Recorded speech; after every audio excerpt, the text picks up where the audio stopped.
Bhushan jewellers.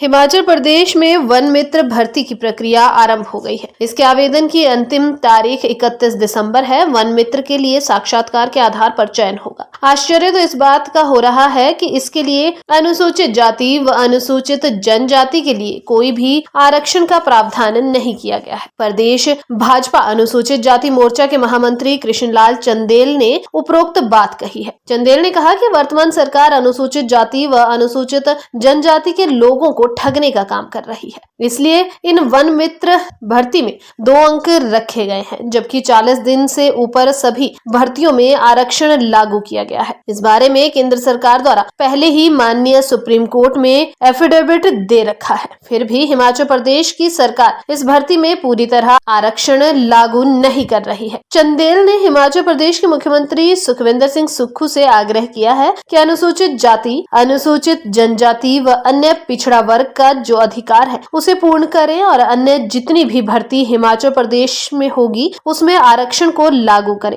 आजकल हिमाचल सरकार द्वारा जो है पूरे प्रदेश के अंदर वन विभाग के द्वारा वन मित्र भर्ती जो है शुरू की गई है, जिसमें जो अनुसूचित जाति, अनुसूचित जनजाति, ओबीसी और अन्य पिछड़ा वर्ग के लिए जो है आरक्षण की व्यवस्था नामात्र की गई है।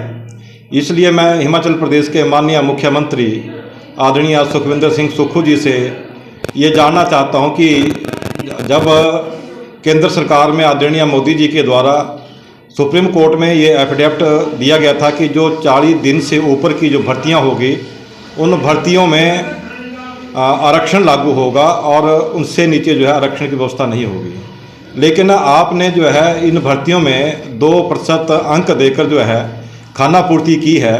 इसलिए अनुसूचित जाति समाज और अन्य पिछड़ा वर्ग, ओबीसी वर्ग, अनुसूचित जनजाति वर्ग जो है में काफ़ी रोष पनप रहा है कि कांग्रेस पार्टी जो अनुसूचित जाति वर्ग की हितैषी मानती है, आज वही लोग जो हैं आपसे जानना चाह रहे हैं कि अगर आप अनुसूचित जाति वर्ग के इतने बड़े हितैषी हैं तो जो डॉक्टर भीमराव अंबेडकर जी के द्वारा संविधान में व्यवस्था की गई है कि जो अनुसूचित जाति, जनजाति, अन्य पिछड़ा वर्ग के लिए जो है आरक्षण की व्यवस्था की गई है, वो व्यवस्था आपने हिमाचल प्रदेश में क्यों लागू नहीं की, ये मैं आपसे जानना चाहता हूँ। स्वारघाट से सुभाष चंदेल की रिपोर्ट।